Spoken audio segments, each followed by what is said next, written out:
Hello student, ये class जो हम लोग ले रहे हैं ये 6, 7, 8 की है। सेकंड थिंग, फर्स्ट लेसन हम लोग का कंप्लीट हो चुका है, ये हम लोग का सेकंड लेसन है। जो भी क्वेश्चन, जो भी क्वेरी आप लोग को फर्स्ट लेसन से रही हो वो आप क्वेश्चन कर सकते हैं, आपको जल्दी आंसर दे दिया जाएगा।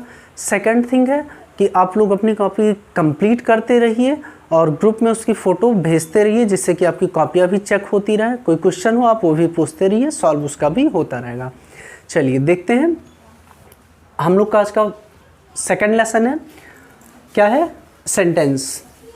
डेफिनेशन क्या है? A sentence is a group of words that make complete sense. मतलब एक वाक्य जो होता है वो शब्दों का समूह होता है और उसका पूरा पूरा अर्थ निकलता है। ध्यान रखिएगा, यदि उन शब्दों के समूह का पूरा अर्थ ना निकले तो वो सेंटेंस नहीं कहलाएंगे। फॉर एग्जाम्पल, जैसे हम लोग देखते हैं he is a boy. Sorry, इसको करेक्शन कर लीजिएगा, यहाँ पे ए होगा।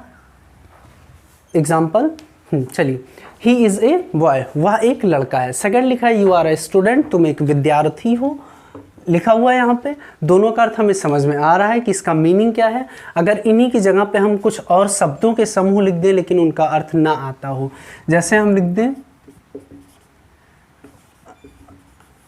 स्टूडेंट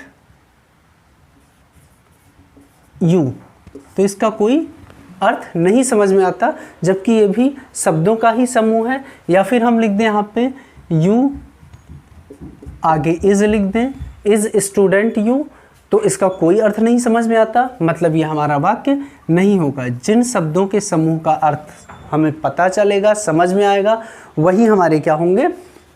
सेंटेंस होंगे। चलिए ठीक है, अभी सेकंड लेसन में हम लोग को जो स्टडी करना है, जो पढ़ाई करनी है, वो किस चीज़ की है? Type of sentence. जो हम लोग का फर्स्ट आज का वीडियो वो टाइप ऑफ सेंटेंस पे है, डिपेंड है। चलिए देखते हैं, टाइप ऑफ सेंटेंस में हम लोग के बुक में यानी 6, 7, 8 की बुक में 4 टाइप दिए गए हैं, 4 टाइप्स हैं यहाँ पे। फर्स्ट क्या है? स्टेटमेंट और असर्टिव सेंटेंसेस है। सेकंड हम लोग का इंट्रोगेटिव सेंटेंस है। थर्ड इंपरेटिव सेंटेंस है और फोर्थ है एक्सक्लामेटरी सेंटेंस। यहाँ पे देखते हैं, फर्स्ट हम लोग का स्टेटमेंट और असर्टिव सेंटेंस, इसकी हिंदी होती है साधारण वाक्य। जिनको लिखना होगा लिखते चलिएगा। असर्टिव सेंटेंस मीन्स साधारण वाक्य, या स्टेटमेंट मीन्स होता है कथन, यानी किसी के द्वारा कही गई कोई बात। चलिए यहाँ पे देखते हैं definition. These sentences express some action, fact, event और कंडीशन। मतलब ये वाक्य हमें क्या बताते हैं? किसी काम को बताते हैं, कार्य को। फैक्ट यानी किसी तथ्य को बताते हैं। इवेंट मतलब कोई भी घटना हो उसको बताते हैं, या कोई कंडीशन, कोई स्थिति उसको बताते हैं। सीधा सा हम कहें, यदि किसी भी बात को हम हाँ या ना यानी साधारण रूप से हम किसी भी बात को कह दें तो हमारे असर्टिव सेंटेंस होंगे। जैसे मैंने कहा, आप लोग की बुक में लिखा हुआ है, आप लोग जिनके पास बुक है वो बुक में भी देखते रहिएगा। जिनके पास बुक नहीं है उनको मैं अभी PDF सेंड कर दे रहा हूँ, उसमें आप लोग देख लीजिएगा। जैसे कोई भी सेंटेंस होगा, इसमें लिखा हुआ है, ये क्लास 6 की बुक है। जैसे इसमें लिखा हुआ है they should come to school on time, यानी उन्हें विद्यालय समय पर आना चाहिए। तो यहाँ पे असर्टिव सेंटेंस है, यानी नॉर्मल किसी ने कोई बात कह दी। अगर कोई अफर्मेशन में कह रहा है तो भी स्टेटमेंट होगा।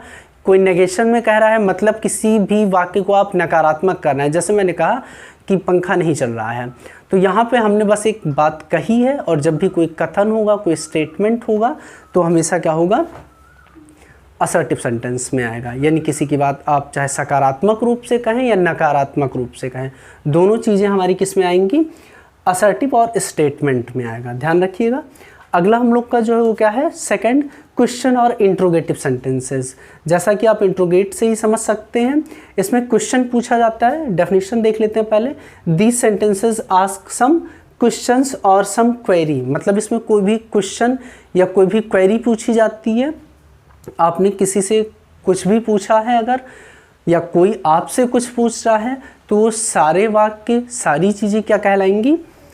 Interrogative sentences कहलाएंगी। जैसे यहाँ पे देखते हैं व्हाट इज़ योर नेम, मतलब आपका क्या नाम है। तो या फिर आपसे कोई पूछे या आप किसी से पूछें, ये क्या कहलाएगा? आपका इंट्रोगेटिव सेंटेंस कहलाएगा। या फिर जैसे कुड यू नॉट डू, क्या आप नहीं कर सके, तो आपसे पूछा जा रहा है क्या आप नहीं कर सके। या when did you eat food, आप खाना कब खाए, तो ये भी आपसे पूछा जा रहा है, या आप किसी से पूछे। जब भी पूछने का काम हो, कोई क्वेश्चन पूछे, तो क्या होगा, हमारा इंट्रोगेटिव सेंटेंस होगा। तीसरा जो हम लोग का है वो क्या है, इम्परेटिव सेंटेंस है। इम्परेटिव सेंटेंस क्या होता है, जब हम किसी को ऑर्डर या रिक्वेस्ट करें, तो मोस्टली मैक्सिमम वही क्वेश्चन आते हैं जब भी हम किसी को ऑर्डर करते हैं या रिक्वेस्ट करते हैं। ऑर्डर या रिक्वेस्ट क्या होती है, जैसे आप क्लास में बैठे हो, टीचर कहते हैं बेटा खड़े हो बाहर जाओ, तो वहाँ पे अध्यापक आपको आदेश दे रहे हैं। या फिर आप घर में बैठ के टीवी देख रहे हैं, अचानक से आपके पिताजी आते हैं, बोलते हैं बेटा स्विच ऑफ करो, टीवी बंद करो, तो वहाँ पे पिताजी आपको आदेश दे रहे हैं। तो ये इस तरीके के जो भी सेंटेंसेस होंगे वो हमारे इम्परेटिव सेंटेंस होंगे। या फिर जैसे कोई रिक्वेस्ट करे कि प्लीज़ मेरे लिए पानी ले आओ, तो वहाँ पे रिक्वेस्ट हुआ ये, ठीक है। डेफिनेशन देख लेते हैं इम्परेटिव सेंटेंस का। These sentences express some order, request, advice और suggestion। मतलब इस प्रकार के वाक्यों में आदेश कोई दे, रिक्वेस्ट करे, एडवाइस हो या सजेशन हो, मतलब कोई सलाह दे या सुझाव हो, तो वो भी हमारे इम्परेटिव सेंटेंसेस में आते हैं। फॉर एग्जांपल लिखते हैं come here, go there, don't play. मतलब कम हियर मतलब यहाँ हो, तो कोई अगर बुलाता है आपको आदेश देता है, जैसे टीचर हो, अध्यापक हो, टीचर हो या आपके पेरेंट्स हो, जब बुलाते हैं तो वो आपको आदेश देते हैं। गो देयर, वहाँ जाओ, तो इसका मतलब कि वो आपको आदेश दे रहा है। डोंट प्ले, मत खेलो, मतलब आपको खेलने के लिए मना किया जा रहा है, तो आप मत खेलिए, आदेश है ये, ठीक है। तो जहाँ भी आपसे रिक्वेस्ट या क्या नाम है ऑर्डर की बात की जाएगी, आदेश की बात की जाएगी, इम्परेटिव सेंटेंसेस होंगे। फोर्थ जो हम लोग का है वो क्या है जी, फोर्थ जो हम लोग का है वो एक्सक्लामेटरी सेंटेंस है। एक्सक्लामेटरी सेंटेंसेस क्या होते हैं, एक्सक्लामेटरी सेंटेंसेस होते हैं, डेफिनेशन पहले देख लेते हैं। Exclamatory sentences express some sudden feeling और इमोशन। फीलिंग और इमोशन मतलब जो भी हमारी फीलिंग होती है, मन के भाव होते हैं। सडन फीलिंग हो मतलब अचानक से कोई भी मन के भाव हमारे अंदर उत्पन्न होते हैं, तो जो भी शब्द या जो भी वाक्य हम उस अचानक में बोलते हैं, वही वाक्य या वही शब्द हमारे एक्सक्लामेटरी वर्ड या एक्सक्लामेटरी सेंटेंस कहलाते हैं। फॉर एग्जांपल देखते हैं नीचे, जैसे वेल डन मतलब बहुत अच्छा किया। अगर कोई व्यक्ति कोई काम कर रहा है तो देखा होगा अक्सर सब लोग बोलते हैं ना वेल डन, बहुत बढ़िया किया। कोई आप प्रोग्राम जीत के आते हैं या कुछ भी, तो हिंदी में जैसे आप लोग ने देखा होगा पिताजी होते हैं या कोई भी होते हैं शाबाशी देते, शाबाश बेटा। तो हिंदी में क्या होते हैं, वो हिंदी में हम लोग के एक्सक्लामेटरी यानी विस्मयबोधक शब्द होते हैं। यहाँ पे देखते हैं ब्रावो, यानी जब कोई खुश होते हैं, मैच वगैरह जीत जाते हैं, ब्रावो चिल्लाते हैं, सब खुशी मनाते हैं। ठीक वैसे ही हुर्रा होता है, हुर्रे इसको बोलते हैं, हुर्रे होता है। हुर्रे मीन्स खुशी व्यक्त करना, अपने हर्ष या उल्लास को व्यक्त करना। जैसे hurray India won the match मतलब भारत मैच जीत गया। या फिर यहाँ पे आप कोई भी इसमें ऑप्टेटिव सेंटेंसेस भी कभी कभी रख दिए जाते हैं, जैसे you may long live long मतलब आपकी उम्र लंबी हो। तो यहाँ पे ध्यान रखिएगा, लास्ट क्लासेस में, पिछली क्लासेस में हम लोग ने पढ़ा कि जो इच्छा सूचक होते हैं वो ऑप्टेटिव होते हैं, लेकिन ध्यान रखिएगा यहाँ पे ये एक्सक्लामेटरी में ही आपकी बुक में दिए गए हैं, तो इसको एक्सक्लामेटरी में ही रखिएगा। वैसे ऑप्टेटिव अलग होते हैं, एक्सक्लामेटरी अलग होते हैं। Thank you.